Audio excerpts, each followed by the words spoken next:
నమస్కారం. ఘంటారావానికి స్వాగతం. ముందుగా ప్రధాన అంశాలు.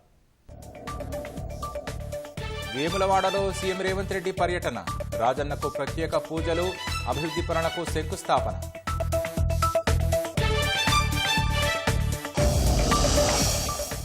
₹127 కోట్ల వేములవాడలో అభివృద్ధి పనులు. బహిరంగ సభలో వరాల జల్లు కురిపించనున్న సీఎం.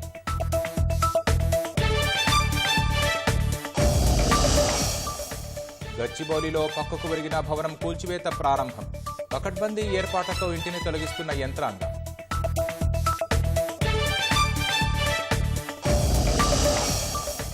మహారాష్ట్ర, జార్ఖండ్లో కొనసాగుతున్న ఎన్నికల పోలింగ్.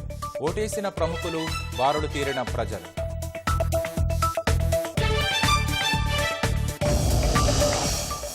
వాయువ్య అమెరికా తీరాన్ని దాటిన బాంబు సైక్లోన్. పెనుగాలులతో నేలకూలిన వృక్షాలు, భారీ వర్ష సూచన.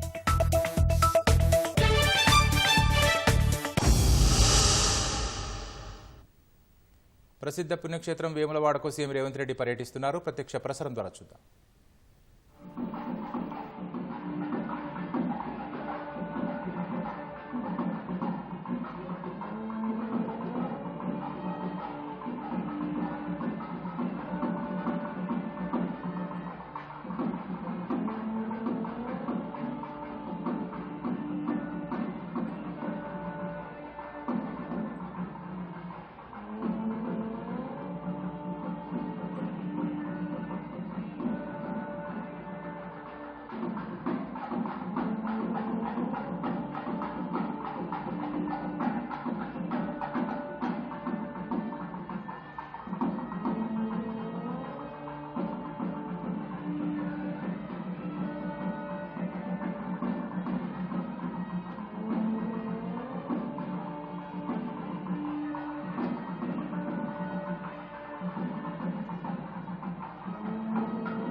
स्कंदपूर्वजाय नमः। ओम श्रीमन्महागणाधिपतये नमः। नानाविध परिमलपत्र पुष्पाणि समर्पयामि।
వేములవాడలో ముఖ్యమంత్రి రేవంత్ రెడ్డి పర్యటన నేపథ్యంలో పోలీసులు బీఆర్ఎస్ నేతలను ముందస్తు అరెస్టులు చేశారు. ఇల్లు కట్టుకున్న మిడ్మానేరు నిర్వాసితులకు ప్రతి ఒక్కరికి 5 లక్షలు చెల్లించడంతో పాటు ఎన్నికల్లో ఇచ్చిన హామీలను అమలు చేయాలని ఇప్పటికే గులాబీ నేతలు డిమాండ్ చేశారు. హామీలు అమలు చేయనందున ముఖ్యమంత్రి పర్యటన అడ్డుకుంటామనడంతో అర్ధరాత్రి నుంచి అరెస్టు చేసి పోలీస్ స్టేషన్లకు తరలిస్తున్నారు. ముఖ్యమంత్రి పర్యటన సందర్భంగా ఎలాంటి అడ్డంకులు లేకుండా పోలీసులు పటిష్ట బందోబస్తు చర్యలు చేపట్టారు.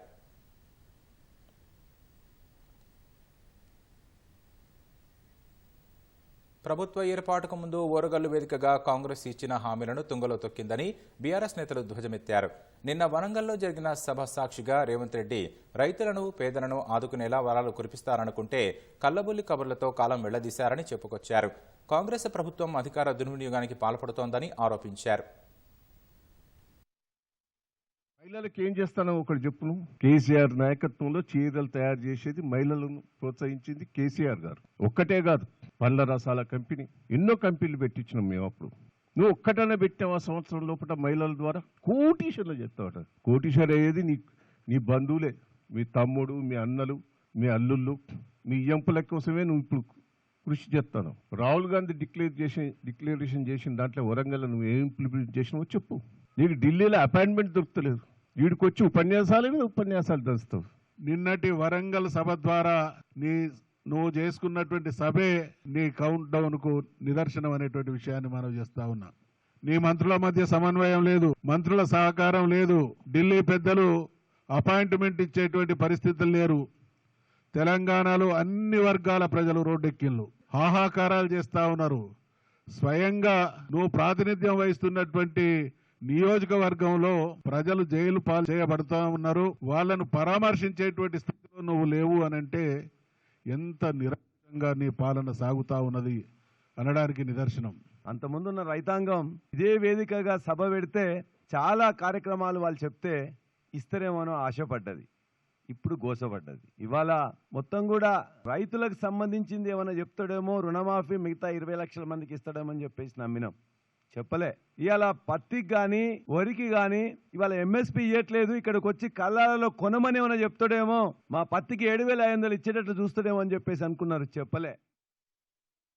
హైదరాబాద్ గచ్చిబౌలి ప్రాంతంలో పక్కకు ఒరిగిన 5 అంతస్తుల భవనాన్ని అధికారులు కూల్చివేస్తున్నారు. ఇక మరింత సమాచారం మా ప్రతినిధి జ్యోతి కిరణ్ ప్రత్యక్ష ప్రసారం ద్వారా అందిస్తారు.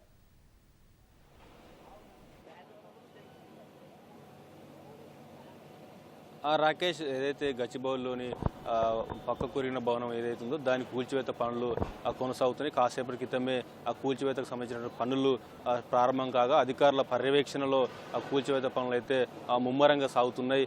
మనం విజువల్స్లో చూడొచ్చు, హైడ్రాలిక్ సంబంధించినటువంటి మిషన్ ఈ భవనాన్ని కూల్చివేస్తుంది.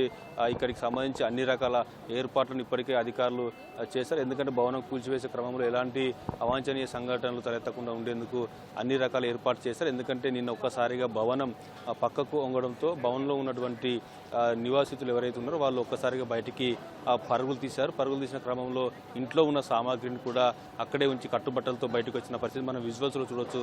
ఏదైతే భవనం కూల్చున్న క్రమంలో ఏదైతే రూమ్ ఉందో ఆ రూమ్లో వాళ్ళకి సంబంధించినటువంటి వంట సామాగ్రితో పాటు దుస్తులు కూడా మనకు కనిపిస్తూ ఉన్నాయి.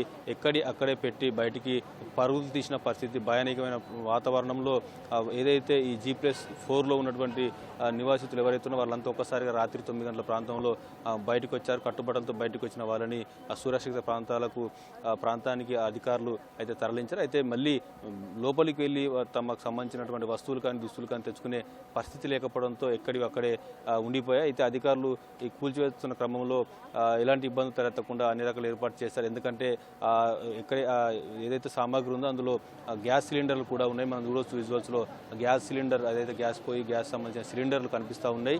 ఈ ఫ్లోర్లో ఏదైతే G+4లో ఉన్నటువంటి గ్యాస్ సిలిండర్, ప్రతి ఇంట్లో గ్యాస్ సిలిండర్ ఉంది కాబట్టి ఎప్పుడైనా ఒకవేళ పేలితే పెద్ద అగ్ని ప్రమాదం సంభవించే అవకాశం ఉంది. కాబట్టి ఈ చుట్టుపక్కల ప్రాంతాల్లో కూడా ప్రతి ఒక్కరిని ఖాళీ చేయించారు. ఇక్కడ అంబులెన్సులతో పాటు అగ్నిమాపక సిబ్బందిని కూడా ఏర్పాటు చేశారు. ఏం జరిగినా అప్రమత్తంగా ఉండేలా అన్ని రకాల ఏర్పాట్లు అయితే అధికార యంత్రాంగం చేసిందనుకో చెప్పుకోవచ్చు. అటు GHMCతో పాటు హైడ్రా, అటు పోలీసు, అటు అగ్నిమాపక సిబ్బంది సమన్వయంతో ఈ భవనాన్ని అయితే కూల్చివేస్తున్నారు. నిన్న రాత్రి 9 గంటల ప్రాంతంలో కుంగిన సమాచారం అందుకున్నప్పటి నుంచి సంబంధిత అధికారులు ఇక్కడ చేరుకొని భవనానికి సంబంధించినటువంటి పర్యవేక్షణ చేస్తూ ఉన్నారు. ఆ భవనంలో ఉన్నటువంటి నివాసితులతో పాటు చుట్టుపక్కల నివసించేటువంటి వాళ్ళని కూడా ఖాళీ చేయించి వేరే ప్రాంతాల్లోకి తరలించిన పరిస్థితి. అయితే ఉదయం నుంచే ఈ భవనాన్ని కూల్చివేతకు సంబంధించినటువంటి అయితే ప్రక్రియ అయితే ప్రారంభమైనప్పటికీ ఇంటి యజమానులు తాము కష్టపడి కట్టుకున్న ఇంటి నిర్మాణాన్ని కూల్చివేయద్దంటూ తొలుత వేడుకున్నారు. అయితే భవనం ఒక్కసారి పక్కకి వంగడంతో భవనం ఎట్లా కూలుతుందనే నిర్ధారకు వచ్చిన కుటుంబ సభ్యులు పక్క ప్లాట్ యజమాని ఏదైతే భవనం నిర్మించేందుకు తీసినటువంటి పిల్లర్లు గుంతలు ఉన్నాయో అవి తీయాల్సిన దానికంటే ఎక్కువలో తీయడం వల్లే తమ పిల్లర్లకు అవి కుంగి పక్కకు జరిగింది. కాబట్టి ఈ పక్కపాటు యజమానితో తమకు పరిహారం ఇవ్వాలని చెప్పి కూడా అందించాలని చెప్పి కూడా అధికారులను అయితే విజ్ఞప్తి చేశారు. ఎందుకంటే తమ ఊర్లో ఉన్నటువంటి పొలాన్ని కూడా అమ్మి అప్పులు తెచ్చి ఈ భవనాన్ని నిర్మించుకున్నాము, తమకు చిన్న పిల్లలు భవిష్యత్తు ఎట్లా అని చెప్పి ఒకవేళ మమ్మల్ని ఆదుకోకపోతే మా బతుకులు రోడ్డు మీద పడతాయని కూడా ఆందోళన ఆవేదన వ్యక్తం చేసిన పరిస్థితుల్లో అధికారులు కూడా వాళ్లకు నచ్చచెప్పారు. ఆ భవనాన్ని కూల్చివేసేందుకు ఎట్టకేలకు యజమాని అంగీకరించడంతో అధికారులు కూల్చివేత పనులను అయితే ప్రారంభించారు.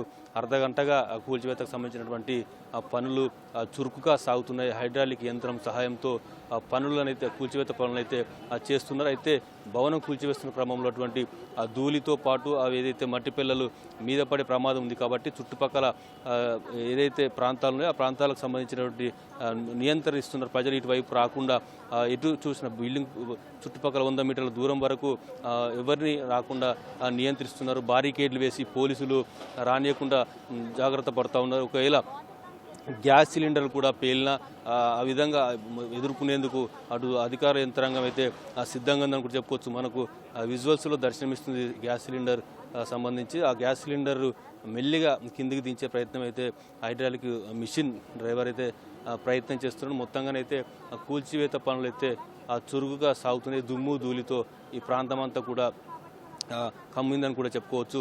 అధికారులు అయితే ఇది ఏదైతే కూల్చివేత పనులు ఉన్నాయో వాటిని ఒక పర్యవేక్షణ అయితే చేస్తూ ఉన్నారు. మరి 1 గంట 2 గంటల్లో ఈ ఏదైతే భవనం పూర్తి స్థాయిలో కూల్చివేసే అవకాశం ఉందని కూడా అధికార యంత్రాంగం అయితే చెప్తుంది. దీంతో ఈ భవనం పరిసర ప్రాంతాలు మొత్తం కూడా నివసించేటువంటి ప్రజలు ఆసక్తిగా ఎదురుచూస్తున్నారు. భవనం పూర్తి స్థాయిలో ఎప్పుడు నేలమట్టం అవుతుంది, ఎలాంటి ఇబ్బంది తలెత్తే అవకాశం ఉంది అని కూడా అయితే చూస్తున్న పరిస్థితి. అయితే అధికారులు కూడా ఎవరికి ఎలాంటి ఇబ్బందులు తలెత్తకుండా అన్ని రకాల చర్యలు తీసుకొని భవనాన్ని అయితే కూల్చుతున్నారు. కూల్చే క్రమంలో ఎలాంటి దుమ్ము ధూళి మట్టి పిల్లలు ఎంత దూరం పడతాయని అటు ఇంజనీరింగ్ అధికారుల సలహా పర్యవేక్షణ తర్వాతనే దీన్ని అయితే కూలుస్తున్నారు. ఇది ఇక్కడున్న తాజా పరిస్థితి. Over to studio.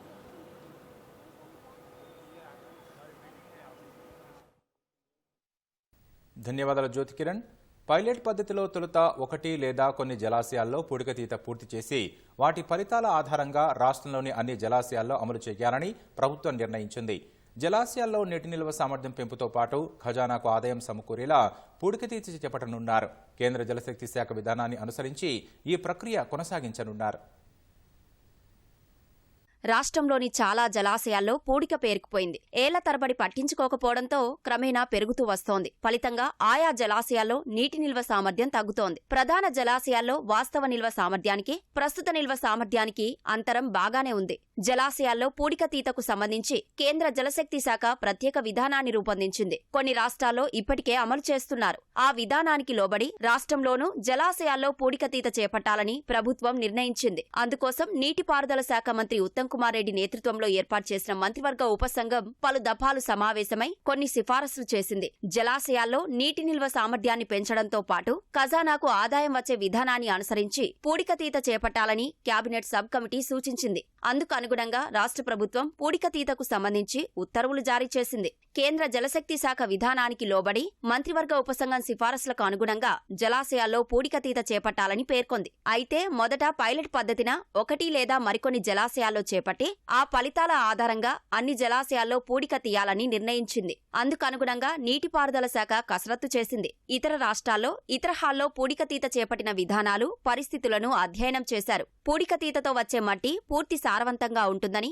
అది పంట పొలాలకు బాగా ఉపయోగపడుతుందని అంటున్నారు. వీటితో పాటు జలాశయాల్లో ఉండే ఇసుక కూడా వినియోగానికి వస్తుంది. పూడిక మట్టితో పాటు ఇసుక ద్వారా ఖజానాకు ఆదాయం బాగానే సమకూరుతుందని అంచనా వేస్తున్నారు. అన్నింటినీ క్రోడీకరించి పైలట్ పద్ధతిన రాష్ట్రంలోనూ జలాశయాల పూడికతీత చేపట్టేందుకు సిద్ధమైంది. ప్రభుత్వం నుంచి ఉత్తర్వులు వెలువడిన తరుణంలో అందుకు అనుగుణంగా టెండర్ డాక్యుమెంట్ తయారు చేయనున్నారు. ఆ తర్వాత ఇంజనీర్లతో కూడిన సాంకేతిక కమిటీ, సంబంధించిన శాఖల ఉన్నతాధికారులతో కూడిన సమన్వయ కమిటీ ఆమోదంతో ముందుకు వెళ్లనున్నారు. మొదట 1 లేదా 3 జలాశయాల్లో పైలట్ పద్ధతిన పూడికతీత చేపట్టాలని భావిస్తున్నారు. కడెం జలాశయంలో పూడిక తీసేందుకు సిద్ధమవుతున్నారు. అవసరమైతే కడెంతో పాటు మధ్య మానేరు, దిగువ మానేరు జలాశయాల్లో కూడా పైలట్ విధానంలో భాగంగానే చేపట్టాలని అనుకుంటున్నారు.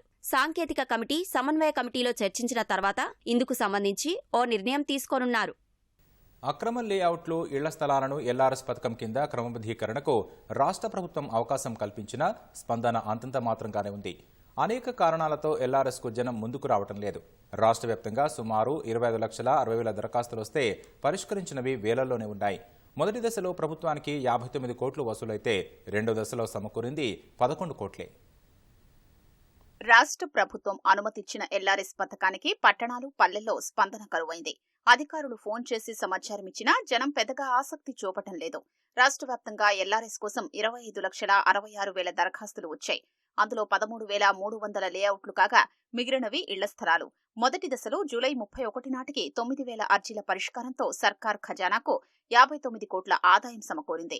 రెండో దశలో సుమారు 1,40,000 దరఖాస్తుల్ని పరిష్కరించి రుసుము చెల్లించాలని కోరగా చాలా తక్కువ మంది మాత్రమే క్రమబద్దీకరించుకున్నారు. నవంబర్లో ఇప్పటి వరకు కేవలం 10 కోట్ల రాబడి మాత్రమే వచ్చింది. మన దగ్గర ఉన్న అప్లికేషన్స్ ఎల్ఆర్ఎస్ సంబంధించి 2020లో ఏదైతే అప్లై చేసుకున్నదో అవి 16,050 అప్లికేషన్స్ ఉన్నాయి. దాంతోపాటుగా లేఅవుట్లు కూడా 150 వరకు లేఅవుట్లు కూడా పెట్టినట్టు మన దగ్గర ఉన్న సమాచారం. దీనిలో భాగంగా మనము 15 టీంల ద్వారా మనం ఎల్ఆర్ఎస్కు సంబంధించి అప్లికేషన్స్ క్లియర్ చేయడానికి ప్రయత్నం చేయడం జరుగుతుంది. 28 అప్లికేషన్స్ సంబంధించి ఫీజు పేమెంట్ చేసి మొత్తం ఇప్పటివరకు 7 లక్షల రూపాయలను మనకు చేయడం జరిగింది. నవంబర్ ఎండింగ్ వరకు మనం ఈ మొత్తం అప్లికేషన్స్ క్లోజ్ చేయడానికి మేము కార్యాచరణ ప్రణాళికను ఏర్పాటు చేసుకున్నాం. ఇళ్ల స్థలాలు కొన్న యజమానులు అవసరం ఉన్నప్పుడు చెల్లిద్దామనే ధోరణితోనే ఉన్నారని అధికారులు చెబుతున్నారు. చాలా మంది ఫోన్ నంబర్లు మారిపోగా ఇంకొందరి భూములు చేతులు మారాయి. రుసుము చెల్లింపు దగ్గరకొచ్చేసరికి జనం వెనకడుగు వేస్తున్నారు. క్రమబద్దీకరణ ఛార్జీలు అధికంగా ఉన్నాయనే భావన వారిలో ఉంది. ఇంటి నిర్మాణానికి సంబంధించి మారిన నిబంధనలు సైతం ఎల్ఆర్ఎస్ కు ప్రధాన అడ్డంకిగా మారుతున్నట్లు తెలుస్తోంది. మేజర్గా ఉన్న ప్రాబ్లం ఏంటంటే ఎల్ఆర్ఎస్ ఒకరు కట్టి ఉంటారు. ఇప్పుడు ప్రజెంట్ ఓనర్ ఉన్నది, వేరే వాళ్ళు ఉన్నారు. అంటే ప్లాట్ సేల్ చేయడం జరిగింది. అట్లాంటి వాళ్ళని ప్రాసెస్ చేయడం కష్టం అవుతుంది. ఇంకొకటి మొబైల్ నెంబర్స్ కొందరు వేరే నెంబర్స్ ఇచ్చారు. ఇప్పుడు ఆ నెంబర్స్ కాల్ చేస్తే అవి కలవడం లేదు. అందులో కొంతమంది ఇంట్రెస్ట్గా లేరు. ఎందుకంటే వాళ్ళు ఇప్పుడు మేమేమి ఇల్లు కట్టుకోవట్లేదు, అక్కడ ప్లాట్ అమ్ముకున్నప్పుడు చూసుకుంటాంలేండి, ఇల్లు కట్టుకున్నప్పుడు చూసుకుంటాంలేండి, ఇప్పుడు మేము ప్రాసెస్ చేయించుకోము ఎల్ఆర్ఎస్ అని చెప్పడం జరుగుతుంది. మీరు రిజిస్ట్రేషన్ చేసుకోవాలన్నా, మీరు హౌస్ పర్మిషన్ తీసుకోవాలన్నా కంపల్సరీ ఎల్ఆర్ఎస్ కట్టుకోవాల్సిందే. ఎల్ఆర్ఎస్ స్కీమ్ కింద మా గ్రామ పంచాయతీ నందు మొత్తం 42 అప్లికేషన్స్ వచ్చినాయి. అందులో వచ్చేసి 41 అప్లికేషన్లు వచ్చేసి ప్లాట్స్, ఒక అప్లికేషన్ వచ్చేసి లేఅవుట్. ఈ ఎల్ఆర్ఎస్ దరఖాస్తులో మేము ఎవరైతే దరఖాస్తు చేసుకున్నారో మా గ్రామ పంచాయతీ నందు ఒక్కొక్కరికి ఇన్ఫర్మేషన్ ఇచ్చి మేము వాళ్ళ యొక్క ఆ ప్లాట్ ఎక్కడైతే ఉందో వాళ్ళ యొక్క హద్దుల ప్రకారము వాళ్ళ లొకేషన్ దగ్గరికి వెళ్ళి మేము పరిశీలించడం జరుగుతుంది. పరిశీలించిన పిమ్మట తర్వాత దానికి సంబంధించిన ఆ ల్యాండ్ కూడా అది గవర్నమెంట్ ల్యాండా లేకపోతే పట్టా ల్యాండా, తర్వాత ఇనాం ల్యాండా, రెవెన్యూ ఇన్స్పెక్టర్ సార్ దగ్గర కూడా మేము ఈ సర్వే నెంబర్స్ పరిశీలించి అవి కరెక్ట్ ఉన్నప్పుడు, అలాగే మేము ఇరిగేషన్ ఏ సార్ దగ్గర కూడా పరిశీలించి అక్కడ ఎలాంటిది మనము ఈ నాలా కానివ్వండి, తర్వాత ఇప్పుడు ఈ చెరువుకు సంబంధించినది ఎలాంటిది లేదని సమాచారం తీసుకున్న తర్వాత మేము ప్రాపర్గా మేము L1 టీం వచ్చేసి ఇక్కడ మేము సెక్రటరీ గారు, తర్వాత మేము RI ముగ్గురం కలిసి పరిశీలించి ఓకే ఉంటే మేము దాన్ని ఫార్వర్డ్ చేయడం జరుగుతుంది.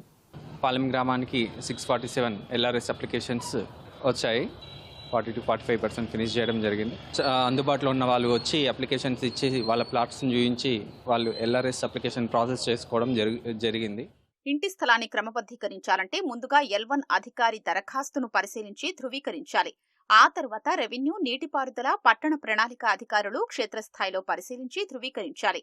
ఆయా ప్రభుత్వ శాఖల్లో సిబ్బంది కొరత, అధికారుల మధ్య సమన్వయ లోపంతో ఎల్ఆర్ఎస్ ప్రక్రియ ఆలస్యమవుతోంది. ఒకవేళ ఇల్లీగల్ లేఅవుట్స్లో ప్లాట్స్ కొన్న వాళ్ళు 1000 రూపాయలు కట్టుకున్నట్టయితే ప్రభుత్వానికి దాన్ని వెరిఫై చేసి లీగలైజ్ చేస్తామని ప్రభుత్వం యొక్క ఉత్తర్వులు ఉన్నాయి. ఆ ఉత్తర్వులకు అనుగుణంగా మొత్తం రాష్ట్రంలో దాదాపు 20 లక్షల మంది ఎల్ఆర్ఎస్ కొరకు 1000 రూపాయల చొప్పున, అదేవిధంగా ఆర్గనైజ్ చేసిన వాళ్ళు కూడా అప్లై చేసుకోవడం జరిగింది. ఆ విధంగా చూసి నార్కల్ మండలం కూడా దాదాపు 2230 అప్లికేషన్స్ నార్కల్ మండలంలోని గ్రామాల నుంచి మాకు రావడం జరిగింది. ఈ యొక్క వచ్చిన అప్లికేషన్స్ అన్నీ కూడా మనకేం చేయాలంటే, ఇప్పుడు మేమందరికి కూడా వీళ్ళందరికీ కూడా అప్లికేషన్స్ అందరికీ కూడా ప్రభుత్వము సమాచారం ఇచ్చి ఆ యొక్క లేఅవుట్స్ను పరిశీలించి, ఒకవేళ అక్కడ మనకు 30 గజాల స్థలం ఉన్నట్టయితే, అదేవిధంగా ఇరిగేషన్ వాళ్ళకి సంబంధం లేనిదై ఉండి, అదేవిధంగా గవర్నమెంట్ ల్యాండ్ కానట్టయితే అట్లాంటి ల్యాండ్స్ అన్నీ కూడా మేము ఏం చేయొచ్చు అంటే వెరిఫై చేసి అవి ఓకే చేసినట్టయితే, మేము వెరిఫై చేసి ఓకే చేసిన అన్నీ కూడా మన యొక్క కలెక్టర్ లాగిన్కి వెళ్తాయి. కలెక్టర్ లాగిన్కి వెళ్ళిన తర్వాత వాళ్ళ యొక్క విస్తీర్ణాన్ని బట్టి, వాళ్ళు కొన్నప్పుడున్న దాని రేటుని బట్టి ప్రభుత్వం యొక్క ఉత్తర్వుల ప్రకారము ఎంత వాళ్ళు కట్టాలనేది వాళ్ళకు ఒక కలెక్టర్ ఆమోదం తర్వాత వాళ్ళకు లెటర్ ఇవ్వడం జరుగుతుంది. అదేవిధంగా వాళ్ళు ఇచ్చిన ఫోన్ నెంబర్కు మెసేజ్ కూడా రావడం జరుగుతుంది. అంటే ఇప్పుడు కట్టుకోవడానికి అవకాశం లేదు. అప్పుడు కట్టుకున్న వాళ్ళు ఎవరున్నా కూడా మా యొక్క గ్రామ పంచాయతీ సెక్రటరీని కానీ లేకుంటే మండల ఆఫీస్లో కానీ మమ్మల్ని సంప్రదించినట్టయితే మేము వాళ్ళకి ఎల్ఆర్ఎస్ చేపిస్తాము. భవిష్యత్తు లోపల వాళ్లకు ఇల్లు కట్టుకున్నప్పుడు కానీ అదేవిధంగా బ్యాంక్ లోన్స్ కానీ ఈజీగా ఉంటుంది. ఇంటి నిర్మాణ అనుమతులు, బ్యాంకు రుణాలు పొందాలంటే ఎల్ఆర్ఎస్ తప్పనిసరని అధికారులు సూచిస్తున్నారు.